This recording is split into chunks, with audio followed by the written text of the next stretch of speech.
Hello friends, welcome to sure success वाला YouTube channel.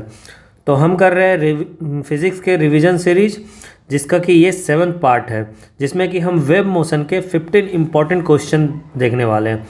अगर आप कोई भी गवर्नमेंट एग्ज़ाम की तैयारी कर रहे हैं तो ये वीडियो आपके लिए बहुत ही इंपॉर्टेंट होने वाली है।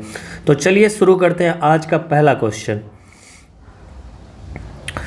विच one of the following is a mechanical wave? Options are radio wave, X ray, C light wave and D sound wave. Hindi में है, निम्नलिखित में से कौन सी एक यांत्रिक तरंग है? ए रेडियो तरंगे, बी एक्स रे, सी प्रकाश तरंगे, डी ध्वनि तरंगे। तो यहाँ पे मैकेनिकल वेव का बात कर रहा है। तो मैकेनिकल वेव से अब हमें पता होना चाहिए वेव कितने टाइप के होते हैं। तो वेव दो टाइप के होते हैं। पहला होता है mechanical wave and second is electromagnetic wave।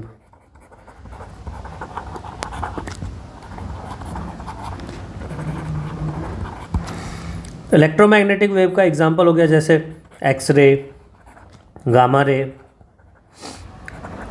UV ray etcetera. और मैकेनिकल वेव में एग्जांपल आपका आ जाएगा साउंड वेव का। साउंड वेव का तो according to the question D is the correct option. Hindi में ध्वनि तरंगे। ठीक है, let's move to the question number 2। An example of longitudinal wave is A radio wave, B sound wave, C X ray, D gamma ray. अनुदैर्घ्य तरंग का एक उदाहरण है ए रेडियो तरंग, बी ध्वनि तरंग, C X ray, D gamma ray. तो मैंने अभी आपको बताया था कि वेव के अंदर 2 टाइप्स के होते हैं। एक होता है मैकेनिकल वेव और एक दूसरा होता है इलेक्ट्रोमैग्नेटिक वेव, ईएम वेव, ई वेव, ईवी कर दे रहा हूँ। अब मैकेनिकल वेव के अंदर ही 2 टाइप के होते हैं। एक होता है ट्रांसवर्स वेव, और सेकेंड होता है लॉन्गिट्यूडनल वेव।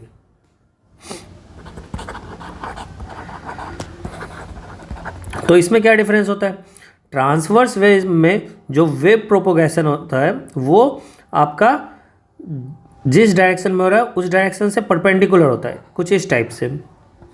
और लॉन्गिट्यूडनल वेव में अगर इस डायरेक्शन में आपका पार्टिकल मूव कर रहा है तो इसी डायरेक्शन में आपका प्रोपोगेशन भी होगा। ठीक है, तो साउंड जो है, साउंड वेव आपका लॉन्गिट्यूडनल वेव का एग्जाम्पल में आता है, sound wave. So B is the correct answer. B ध्वनि तरंगे। Let's move to the question number 3. What do we call the distance between 2 consecutive compression of sound wave? A wave number, B frequency, C wavelength, D amplitude। ध्वनि तरंग के 2 लगातार संपीड़नों के बीच की दूरी को हम क्या कहते हैं? A तरंग संख्या, B आवृत्ति, C तरंग दैर्घ्य एंड डी इज आयाम। तो यहाँ पे पूछा गया 2 consecutive compression of sound wave. जब साउंड वेव उसके पार्टिकल मूव करता है तो जैसे एक साउंड वेव का मान लो यहाँ से कुछ साउंड वेव, ये सोर्स हो गया, यहाँ से जनरेट हुआ। ठीक है, तो अगर यहाँ पे जनरेट हो रहा है तो फिर यहाँ पे जो है पार्टिकल कुछ इस तरह से मूव करता है। यहाँ पे बहुत सारा पार्टिकल,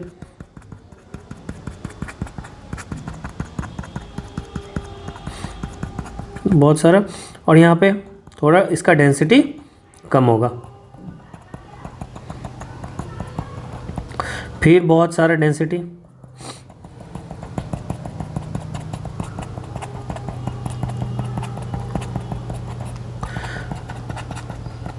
फिर थोड़ा कम डेंसिटी। तो इसको बोलते हैं हम लोग कॉम्प्रेशन। और ये जहाँ पे डेंसिटी कम है इसको बोलते हैं रेयर फ्रैक्शन। आपको रेयर फ्रैक्शन का भी एक कॉन्सेप्ट यहाँ से पता चल रहा होगा। तो पूछा है क्या 2 कॉन्जिक्यूटिव, ये 2 डिस्टेंस को हम लोग क्या कहते हैं? ये 2 डिस्टेंस मतलब 2 कॉम्प्रेशन के 2 कॉन्जिक्यूटिव, इसको हम लोग कहते हैं wavelength. So C is the correct answer. तरंग दैर्घ्य। Let's move to the question number 4. Long radio wave are reflected by which of the following layer of Earth's surface? A is troposphere, B is ionosphere, C is tropopause, D is stratosphere. Hindi में है, लंबी radio तरंगे पृथ्वी की सतह की निम्नलिखित में से किस परत द्वारा परावर्तित होती है? A is क्षोभ मंडल, B is ion Mandal, C is क्षोभ सीमा एंड D is समताप मंडल. तो कोई भी रे का रिफ्लेक्शन जो होता है वो हमारा अर्थ के ऊपर जो जितने भी लेयर्स हैं, टोपोस्फेयर, स्ट्रेटोस्फेयर, आयनोस्फेयर, ये सारे लेयर्स हैं, तो ये रिफ्लेक्शन जो है आयनोस्फेयर में जाके होता है, आयन मंडल. Let's move to the question number 5. ठीक है. Which of the following can not travel in vacuum? A is light, B is heat, C is sound, D is electromagnetic wave. निम्नलिखित में से कौन से निर्वात में यात्रा नहीं कर सकते हैं? A प्रकाश, B ऊष्म, C ध्वनि, D विद्युत चुंबकीय तरंगे. तो लाइट जो है, लाइट कहीं भी ट्रेवल कर सकता है, हीट भी कहीं भी ट्रेवल कर सकता है और इलेक्ट्रोमैग्नेटिक वेव भी कहीं भी ट्रेवल कर सकता है. लेकिन साउंड का बात करते हैं तो साउंड को मूव करने के लिए एक मीडियम चाहिए होता है, चाहे वो सॉलिड हो, लिक्विड हो या गैस हो. तो इसको मूव करने के लिए मीडियम चाहिए होता है, तो ये वैक्यूम में ट्रैवल नहीं कर पाएगा. तो C is the correct answer. Hindi में ध्वनि. Let's move to the question number 6. Which of the following is associated with albedo? A is transmitting power, B is absorbing power, C is emission power, D is reflecting power. Hindi में निम्नलिखित में से कौन सा albedo से संबंधित है? ए संचारण शक्ति, बी अवशोषण शक्ति, सी उत्सर्जन शक्ति एंड डी इज परावर्तन शक्ति. तो यहाँ पे एल्बिडो कॉन्सेप्ट आ रहा है. तो एल्बिडो क्या होता है? Albedo is fraction of light, fraction of light और radiation that is reflected by a body और surface. जैसे सूर्य की किरण हमारे धरती पे आती है तो वहाँ सूर्य की किरण जो धरती पे आ रही है बहुत सारा, वो रिफ्लेक्ट क्लाउड से हो जाता है या फिर आइस कैप से हो जाता है, तो वो रिफ्लेक्टिंग पावर को दिखा रहा है एल्बिडो से. तो यहाँ एल्बिडो का कॉन्सेप्ट पता चल गया, फ्रैक्शन ऑफ लाइट और radiation that is reflected by a body और सरफेस. तो यहाँ पे रिफ्लेक्टिंग पावर को डिफाइन कर रहा है. So D is the correct answer, reflecting power, परावर्तन शक्ति. Let's move to the question number 7. Consider the following statement and choose the right option given below. First statement is earth surface re emits heat in the form of ultraviolet radiation. Second है cloud and gases reflect about 1/4 of the incoming solar radiation.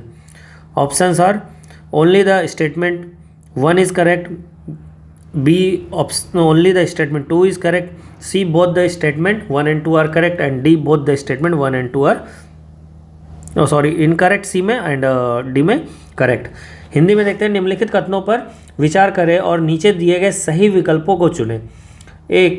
पृथ्वी की सतह पराबैंगनी विकिरण के रूप में ऊष्मा का पुनः उत्सर्जन करती है. ठीक. सेकंड है स्टेटमेंट बादल और गैसें आने वाली सौर विकिरण का लगभग 1/4 हिस्सा परावर्तित करते हैं. ऑप्शन है केवल कथन 1 सही है, केवल कथन 2 सही है, केवल कथन 1 और 2 दोनों गलत हैं और डी है कथन 1 और 2 दोनों सही है. तो स्टेटमेंट पे आते हैं. स्टेटमेंट फर्स्ट में बोल रहा है कि अर्थ सरफेस री emit heat in the form of ultraviolet radiation. ये अल्ट्रावायलेट रेडिएशन का बात कर रहा है कि जो री एमिट करता है वो अल्ट्रावायलेट रेडिएशन में री एमिट करता है, लेकिन ऐसा कुछ नहीं होता है. ये अल्ट्रावायलेट रेडिएशन री एमिट नहीं करता, यहाँ पे आपका इंफ्रा रेडिएशन एमिट होता है, इंफ्रा रेडिएशन। तो statement 1 is wrong. Cloud and gases reflect about 1/4 of the incoming solar radiation. जो आपका एल्बिडो वाला प्रीवियस क्वेश्चन में मैंने आपको कॉन्सेप्ट बताया था, तो क्लाउड और गैसेस से जो सोलर रेडिएशन सन का रे आ रहा होता है वो 1/4 ऑफ द रेडिएशन रिफ्लेक्ट कर जाता है। ये बिल्कुल सही स्टेटमेंट है। So B is the right answer, only the statement 2 is correct. Let's move to the question number 8। What is the distance between two successive crest or successive trough called? A is amplitude, B is wavelength, C is frequency and D is none of these. दो क्रमिक श्रृंगों या क्रमिक गर्तों के बीच की दूरी को क्या कहा जाता है? A आयाम, B तरंग दैर्घ्य, C आवृत्ति, इसमें से कोई नहीं है, D।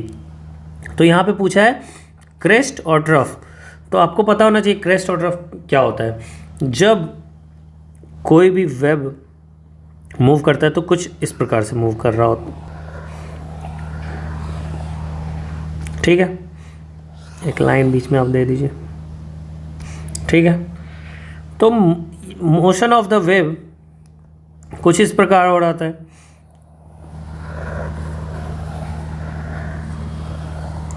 ठीक है।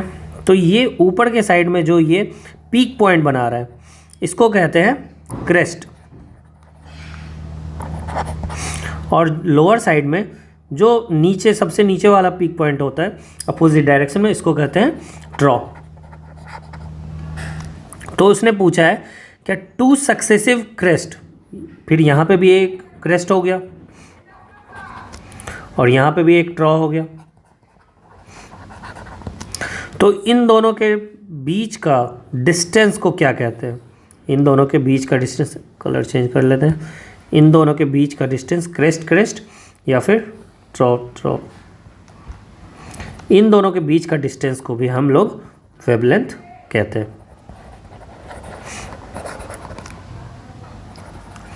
Wavelength. So B is the correct answer, तरंग दैर्घ्य। Let's move to the question number 9।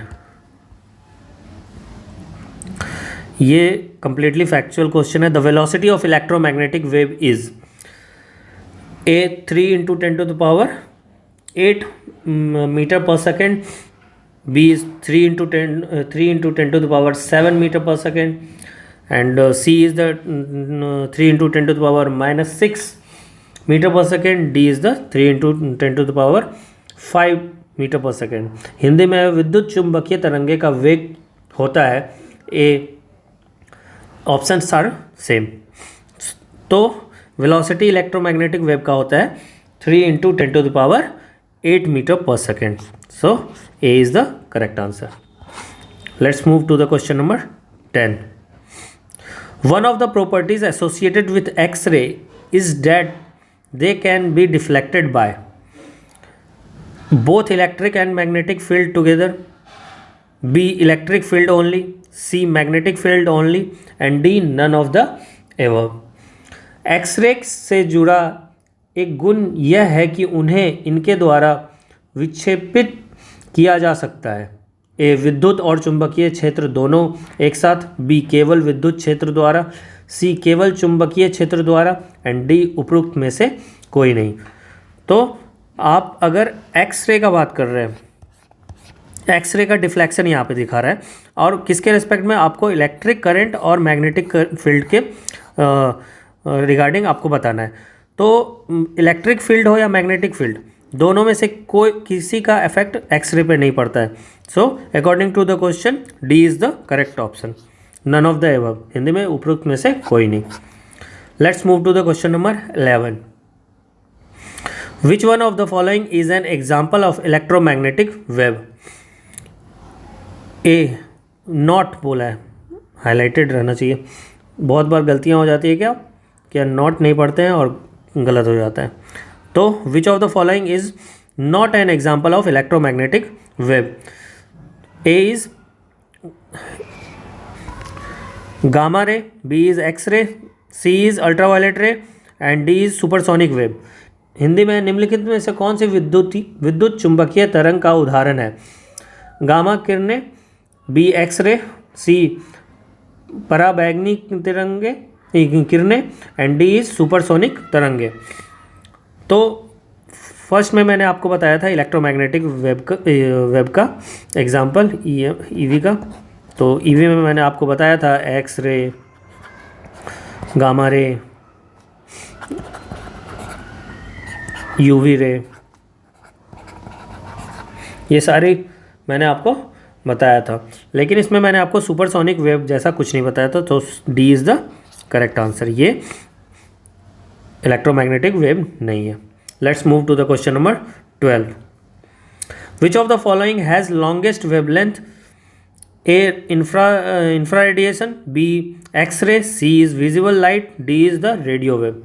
निम्नलिखित में से किसकी तरंग दैर्घ्य सबसे लंबी है?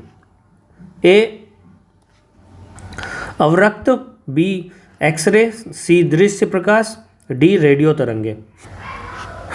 तो यहाँ पे पूछा है लॉन्गेस्ट वेवलेंथ का। तो आपको एक चार्ट मैं बता दे रहा हूँ जिसके थ्रू आपको सब वेवलेंथ का पता चल जाएगा। तो सबसे छोटा वेवलेंथ के फॉर्म में रेडियो सबसे पहले आता है, रेडियो वेव। उससे बड़ा माइक्रोवेव, उससे बड़ा इंफ्रा, उसके बाद विजिबल,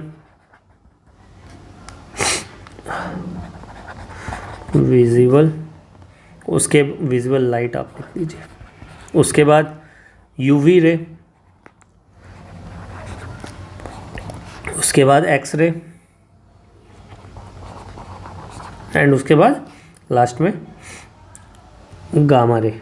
ये इस तरीके से होगा।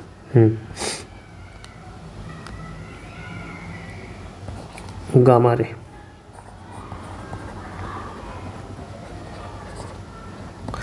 तो ऑप्शन में दिया हुआ है इंफ्रा रेडिएशन, फिर X ray, visible light and radio wave.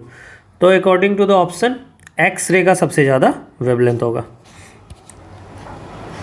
Okay, let's move to the question number 13। A radar which detect the presence of an enemy aircraft uses A light wave, B radio wave, C sound wave and D is ultrasound wave। Night vision उपकरण में निम्नलिखित में से किस प्रकार की तरंगे का उपयोग किया जाता है? ए रेडियो तरंगे, बी सूक्ष्म तरंगे, सी अवरक्त तरंगे एंड डी इनमें से कोई नहीं। ठीक है, तो यहाँ पे रडार जो डिटेक्ट कर रहा होता है उसमें कौन सा वेव यूज़ होता है वो आपको बताना है। तो मेनली आपने देखा होगा कि हमारे डिफेंस में या फिर कोई भी एनिमी के एयरक्राफ्ट को डिटेक्ट करने के लिए एक वेव रिलीज़ करते हैं, और वेव रिलीज़ करते हैं जिससे कि वो हमें एग्जैक्ट लोकेशन एयरक्राफ्ट का बता रहा होता है कि कहाँ पे वो एयरक्राफ्ट है। तो उसके लिए हम लोग यूज़ करते हैं रेडियो वेव का, जिसमें कि हमें एग्जैक्ट एनिमी एयरक्राफ्ट बता रहा होता है। Okay, let's move to the question number 14।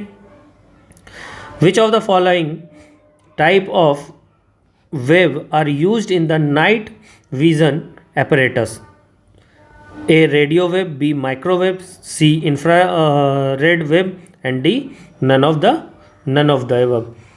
Night vision उपकरण में निम्नलिखित में से किस प्रकार की तरंगे का उपयोग किया जाता है? ए रेडियो तरंगे, बी सूक्ष्म तरंगे, सी अवरक्त तरंगे एंड डी इनमें से कोई नहीं।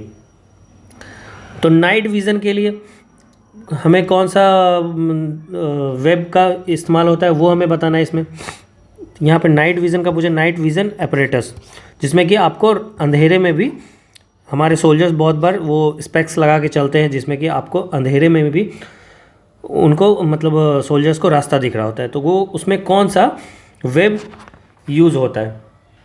तो उसमें हमारा इंफ्रा रेडिएशन वेब यूज़ करते हैं जिसमें कि आपको नाइट विज़न भी मिल जाता है। So C is the correct answer, अवरक्त तरंगे। Let's move to the question number 15 and this is the last question of this video.